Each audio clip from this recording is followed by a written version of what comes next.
Homer became obsessed with reading newspapers, staying up all night. Suddenly, he was attracted by a news story about the world's largest pizza. He discovered that connecting the first letter of each line spelled out his own name. Oh my God! Continuing further down, it formed an acrostic poem, so he decided to investigate what was going on. He woke up Bart to accompany him. No. You have no choice.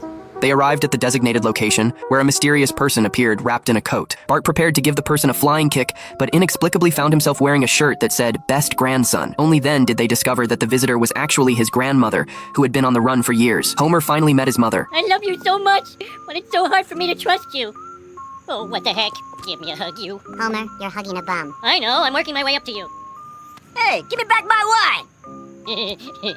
The three went to a fast food restaurant to catch up. Mona was certain that Homer would be attracted by that fake news story. She had returned because she missed her children, but at that moment, police also arrived at the location. They recognized Mona immediately, so Homer took his mother and fled. He didn't want the police to arrest his mother, but they accidentally drove straight into the police station. Mona was brought to court, charged with destroying Burns's bacterial laboratory. Homer pleaded for his mother. Please, please give me back my mommy.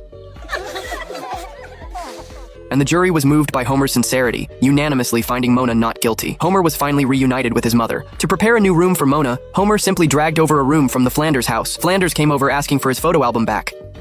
Now get out of my house.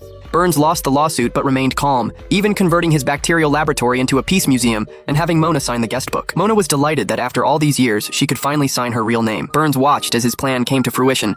I've got it all on this dictapult. Move in, boys.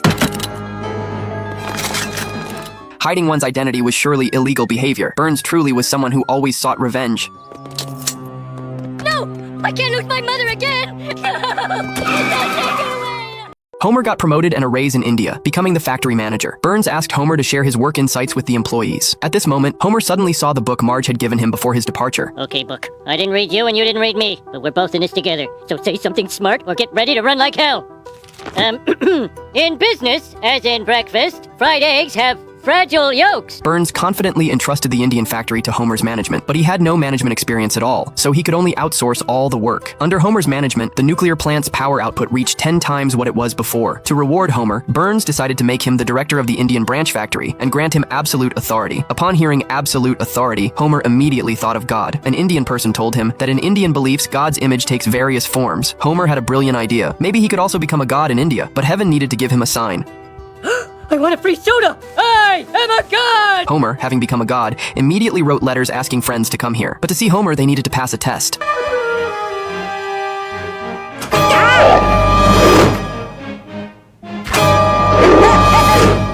Both doors have tigers. One of those tigers is named Homer Simpson. Homer's self-proclaimed godhood quickly spread to Springfield. Marge brought a group of people to search for his whereabouts. Burns also came to inspect the factory's management, but when they were almost at the factory, they heard mysterious chanting. Everyone stood neatly on the shore, with giant statues of Homer erected around them. The original factory had also been transformed into a palace. Homer was wearing Indian clothing, accepting the employees' worship. Then he said he wanted to watch a fighting performance between monkeys and elephants.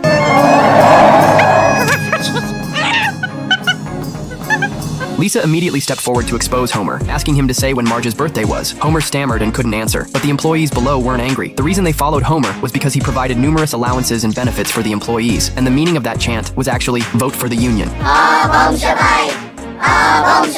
But Burns was very angry when he heard this. He thought treating employees like human beings was insane behavior. Oh, you appear ill, Sahib. Maybe you should take a personal day. Take one of mine, they're transferable. Lisa was proud of such a father because he had done something absolutely right, but Burns was very dissatisfied with this. He decided to move the nuclear plant to a place even more foolish than India. Springfield. You're fired! You're all fired! Fired! Fired! Fired! 2 months severance. Only retirement. Golden parachutes for all.